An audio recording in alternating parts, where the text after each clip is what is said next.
Alors nous voici sur le cas pratique de Nvidia qui est un grand classique boursier. C'est un classique qui se répète de mois en mois, d'année en année, de cycle en cycle.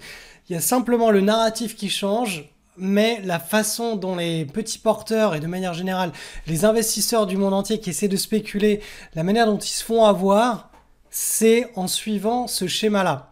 Et si je voilà, je voulais titrer ce post-là, cette petite vidéo-là. 99,9% des news vous font perdre de l'argent en bourse. Bienvenue dans le cercle des grandes fables boursières. Les grandes fables boursières, ce sont les narratifs, ce sont les belles histoires, les beaux discours des PDG pendant les publications de résultats. Mais quand on n'arrive pas à lire un graphique et à mettre en relation une publication de résultats avec un graphe, avec un état du cycle, on est complètement perdu. Ce qui s'est passé là sur Nvidia, c'est que, on l'a vu hier, on avait un excellent setup de prise de position qui était au début de l'année 2024.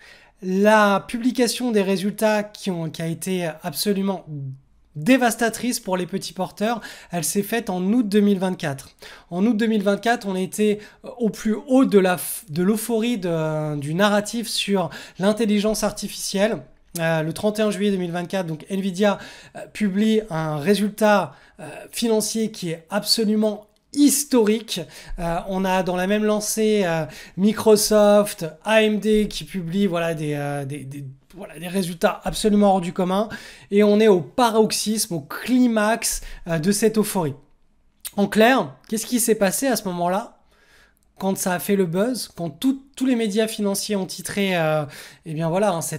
cette excellence au sein de ce nouveau narratif, tous les petits porteurs se sont littéralement jetés sur le titre. S'en est suivi une année complète de dérive latérale avec beaucoup de volatilité, et vous connaissez l'histoire, à chaque fois c'est la même chose. Les gens se mettent à acheter quand ça monte, et dès que ça baisse, ils se mettent à revendre leur position, et ils ont certainement pas la patience d'attendre comme ça plusieurs années, plusieurs trimestres, plusieurs années, parfois plusieurs décennies, avec une conviction basée juste sur une euphorie d'une journée. Donc ça, c'est vraiment la grande problématique qui découle de ce schéma qui se répète.